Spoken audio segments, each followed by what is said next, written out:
A very good evening to you and welcome to the 5th session of the Faith and Science Fundamentals webinar series. Today we are starting a new section, Theories of Origins or Models of Origins. For 4 weeks, we are going to briefly analyze some of the most common perspectives on the origin and development of life. Today we will start with the naturalistic perspective, and more specifically, the theory of evolution. The theory of evolution. When we hear the expression theory of evolution, we automatically think of this man, Charles Darwin, who is considered the father of this theory. However, much of what we're going to explain today about the theory of evolution, Darwin didn't even think of. This is because science has advanced a lot since the time of Darwin, and his theory has been modified many times to the point of reaching its current version. In his famous book on the origin of species, Darwin proposed 2 main ideas: that living things change and diversify through natural selection, and that all living things have a common ancestor. Where did Darwin get these ideas?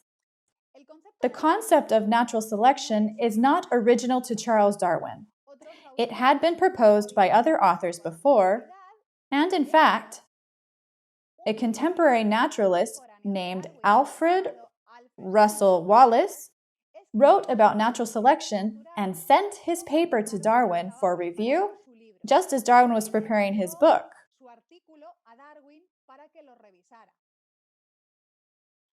Realizing how similar their ideas were, they decided to publish a joint paper, and they signed it together. And in 1858, they presented to the London Scientific Society. You can see the cover of the article here. What is natural selection?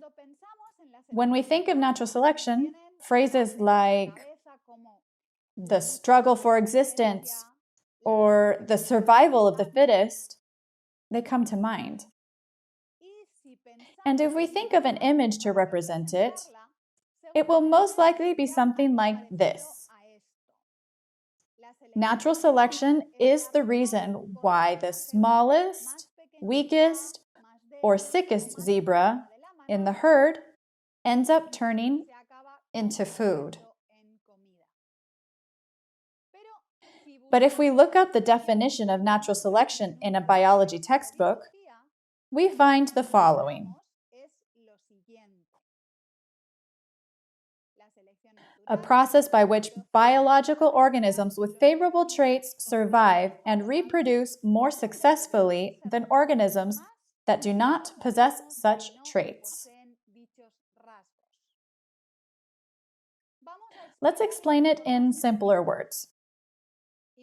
Let's imagine 2 women, one green and one purple. If the green woman, by virtue of being green, is more attractive and finds a partner more easily, she may have more children than the purple woman. If their children inherit the green characteristic, and that makes them have more children than the purple people, then the population will have more and more green people and fewer purple people. Eventually, the entire population may be green, and purple people may go extinct. What kinds of characteristics make an organism reproduce more than others of its kind? Sometimes it's about being stronger to fight for a partner. Other times, it's about being prettier so that they choose you as a partner. And sometimes it's simply about going unnoticed in order to survive and have the opportunity to have children in the future. That is what we will see in the following animation. I'm going to share it here with you right now.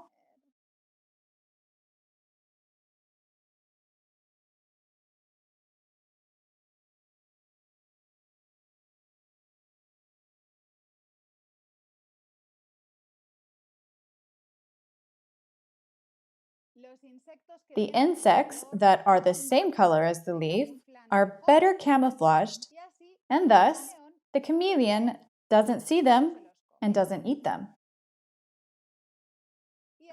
And so the populations are changing little by little. A population of multicolored beetles becomes dominated by green beetles, which are better adapted to survive and attack by chameleons. Darwin thought that the small changes would accumulate over time, producing animals who are better adapted to their environment.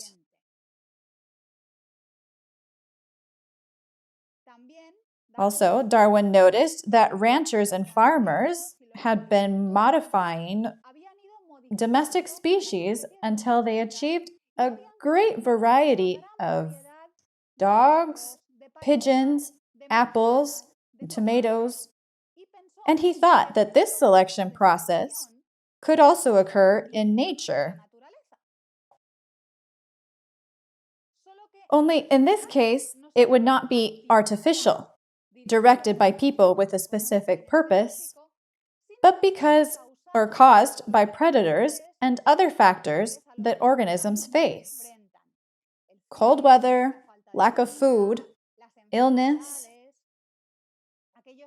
Those organisms that had better characteristics to survive and reproduce would become more abundant, and populations would change and diversify. The second idea in Darwin's book, that all organisms have a common ancestor, comes from the first. Darwin, in one of his notebooks, made the following drawing to represent it. The letters are different types of organisms. We start with organism number 1, which is at the bottom, and through natural selection, it gives rise to other slightly different organisms, and these in turn reproduce and produce more and more variations. This is how a kind of tree is formed that has more and more branches. The smaller branches, the letters A, B, C, and D, would be the current organisms. At the top of this drawing, Darwin wrote in his own hand, "I think," or "I believe." That phrase indicates that this is his conclusion, his interpretation of a series of data. And what was that data? I'm sure that you all know the story of Darwin's trip on the exploration ship, the Beagle, and that one of the places that most impressed him on that trip was the Galapagos Islands. A few years ago, I had the opportunity to visit these islands and see some of the things that Darwin saw there, such as the giant tortoises and finches. On these islands, Darwin realized that many times animals of the same type that live in different places have small variations in color, in size, in proportions, and he thought that these variations were produced by natural selection, just as the variations in domestic animals were produced by artificial selection. With these data, Darwin arrived at the idea of the common ancestor and the tree of life, of which many versions can be found today, such as this one.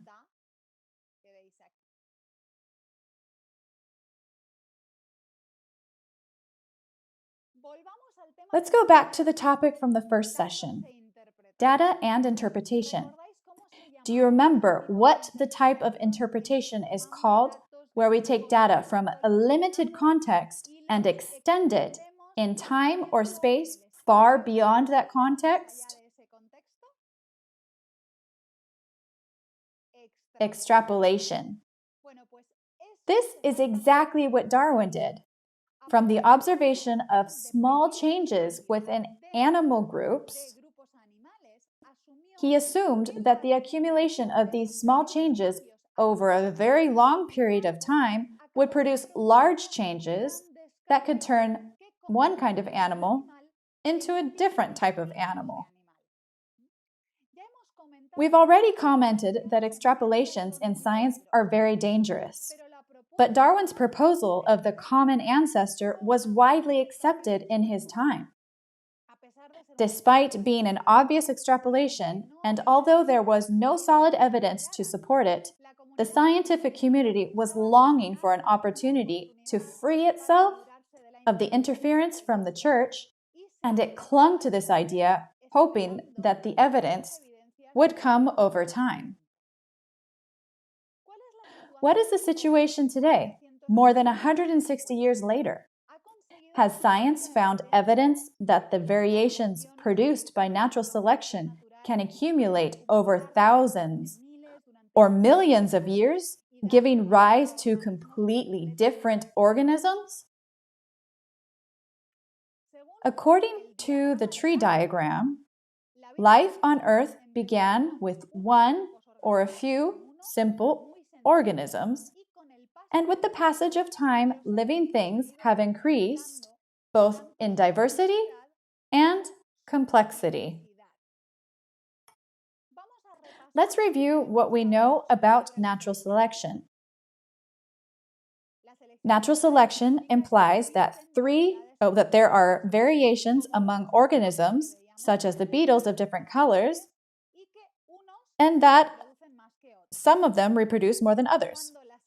When natural selection acts, as in the case of the chameleon and the beetles, do we observe an increase in complexity? We start with two types of animals, chameleons and beetles. And we end with the same types of organisms, chameleons and beetles. The animals have not become more complex by natural selection. And what about the diversity? We started with three types of beetles, and after natural selection acted, we now have one type of beetle. Natural selection does not increase diversity. It actually reduces diversity. And more importantly, natural selection does not produce new variations. The different variations were already present.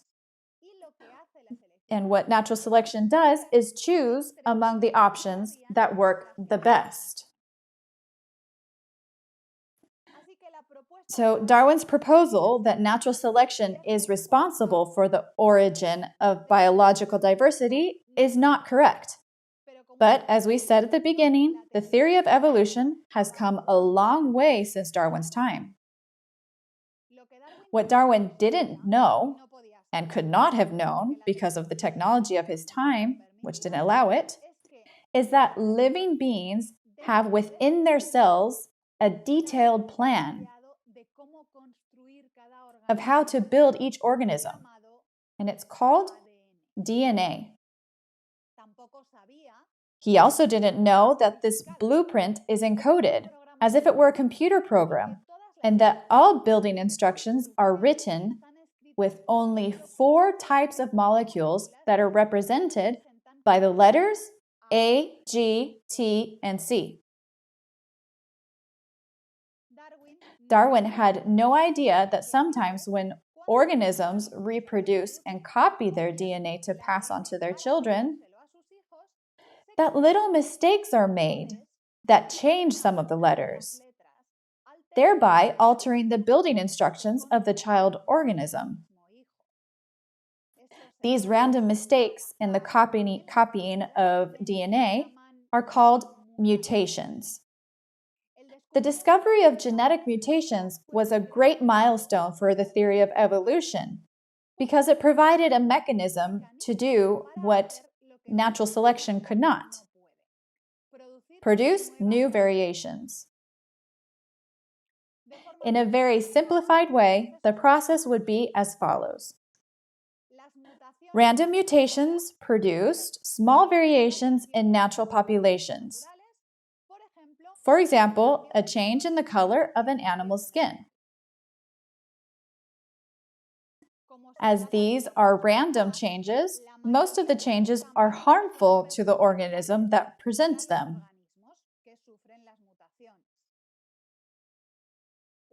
A white animal attracts a lot more attention and will be easily visible to predators.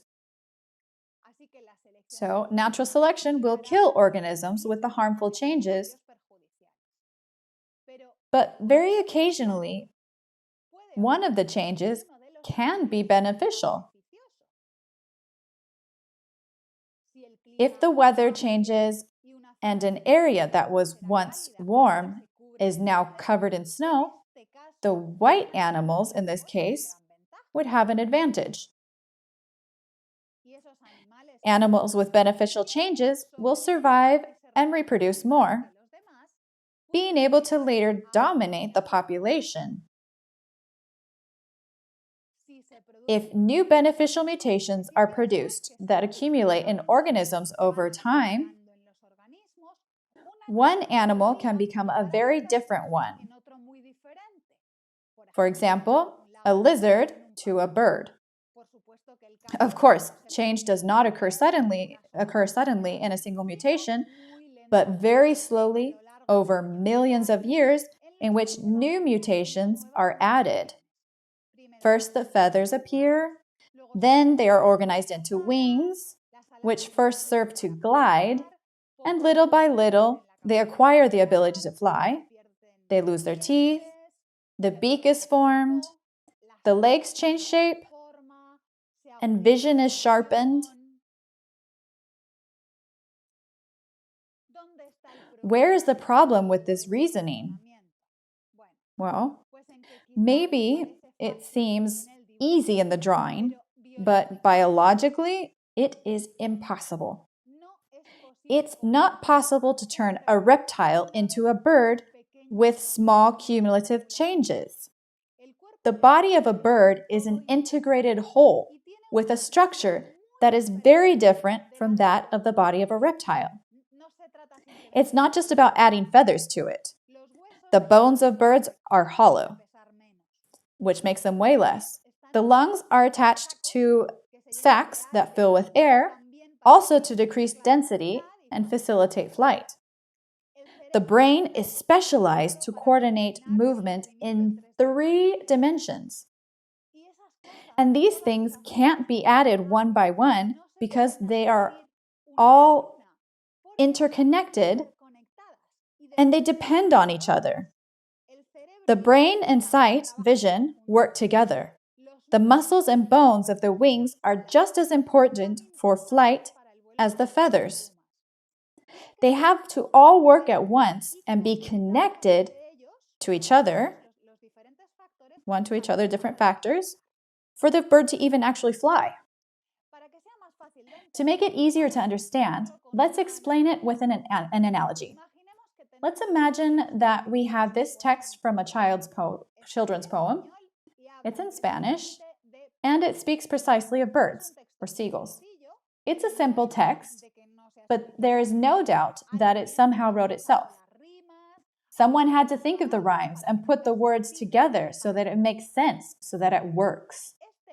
Well, this poem represents the lizard, or better, the lizard's DNA, which contains the instructions for making a lizard that functions. Let's suppose that we copy the poem into a word processor on a laptop computer, and then we give it to a chimpanzee. The chimpanzee, who is very clever but doesn't know how to read, will start tapping keys at random, making changes to the text. This represents random mutations.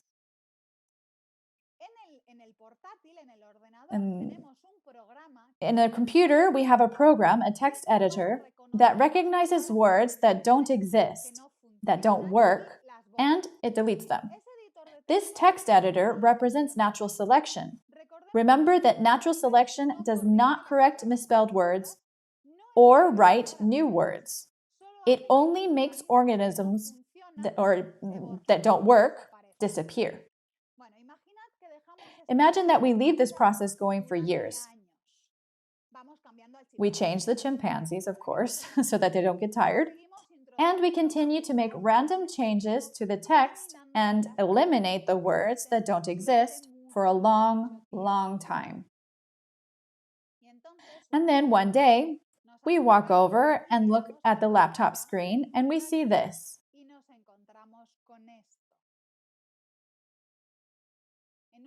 In a village of La Mancha, the name of which I have no desire to call to mind. For those of you who are not Spanish-speaking, this is the beginning of a very famous book entitled The Ingenious Gentleman Don Quixote of La Mancha by the magnificent writer Miguel de Cervantes. This new, much longer, and more sophisticated text represents the bird's DNA. I'm sure that if they told you that the story of Don Quixote was written thanks to a children's poem and a chimpanzee with a laptop, no one would believe it.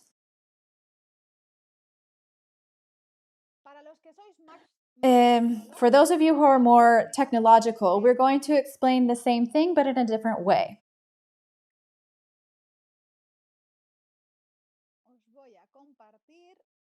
I'm going to share this story right here. Imagine that you are invited to visit a fully automated car factory. There are dozens of machines on the assembly line, each one putting the right part in the right place to ultimately achieve cars that function. In the center of the factory, there's a computer that controls all the machines with a computer program that tells each machine what to do and in what order in order to fabricate cars that work. One day, the computer becomes infected with a virus, and said virus begins to change the ones and zeros of the program completely at random. The computer has a security program that cannot remove the virus, but removes instructions that don't make sense. It doesn't correct errors or write new instructions. It only deletes the parts of the program that don't work. As you may have guessed, the program with the instructions for the machines is the lizard DNA, and the cars are the lizards that are made with the DNA instructions. The virus is the random mutations, and the security program that erases what does not work is natural selection. After quite a long time, you go back to visit the factory again, and to your surprise, now it no longer makes cars. It has become an airplane factory,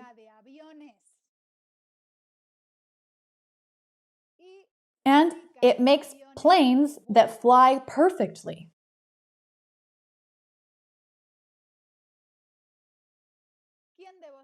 Who among you would believe this story?